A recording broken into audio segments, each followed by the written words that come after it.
श्री स्वामी समर्थ. जय जय स्वामी समर्थ. आजच्या व्हिडिओमध्ये आपण अतिशय सुंदर आणि छोटीशी गोष्ट पाहणार आहोत. त्या गोष्टीचं नाव आहे अभ्यासाची खरी ताकद. चला तर मग गोष्टीला सुरुवात करूया. एका डोंगराच्या पायथ्याशी असलेल्या छोट्याशा गावात आरव नावाचा एक मुलगा राहत होता. आरव हुशार होता, पण अभ्यासाबाबत त्याची वृत्ती गंभीर नव्हती. शाळा सुटताच तो मित्रांसोबत खेळायला धावत जायचा. गृहपाठ, वाचन, पुनरावलोकन हे अगदी त्याच्यासाठी बोरिंग काम होतं. आरवची आई त्याला नेहमी सांगायची, बाळा, अभ्यास म्हणजे फक्त पुस्तकी ज्ञान नाही, तो तुला आयुष्यात मजबूत बनवतो. पण आरव तिचं ऐकायचा नाही. एके दिवशी शाळेत गणिताची परीक्षा होती. आरवने अभ्यास केला नव्हता. प्रश्नपत्रिका मिळताच त्याचे हात थरथरू लागले. ज्या प्रश्नांना वर्गात सगळे सहज उत्तर देत होते, तेच प्रश्न त्याला कळत नव्हते. परीक्षा संपल्यावर शिक्षकांनी सांगितले की काहीच दिवसात निकाल लागेल.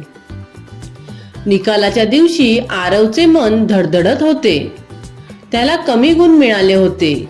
मित्र हसत नव्हते, पण त्याची उत्तरे पाहून त्याला स्वतःची लाज वाटत होती. घरी आल्यानंतर तो शांतपणे बसला. आईने विचारले, काय झालं? आरवच्या डोळ्यात पाणी आलं. आई, मी अभ्यास केला नाही, म्हणूनच मला अपयश मिळालं. आईने त्याचे डोके कुरवाळत म्हटले, हे अपयश तुला थांबवण्यासाठी नाही, तर शिकवण्यासाठी आलं आहे. त्या दिवसापासून आरवने ठरवलं, तो दररोज वेळेवर अभ्यास करणार, नवीन शिकणार, जुने पुन्हा पाहणार, वाचणार. काही महिन्यात त्याच्या गुणांमध्ये जबरदस्त सुधारणा झाली. शिक्षकांनी त्याचे कौतुक केले आणि आईचा चेहरा अभिमानाने उजळला. तर मुलांनो, या गोष्टींमधून आपण काय बोध घ्यायला पाहिजे? तर अभ्यास टाळला तर अपयश नक्की येते, पण अभ्यासाची सवय लागली तर यश तुमच्याकडे धावत येते.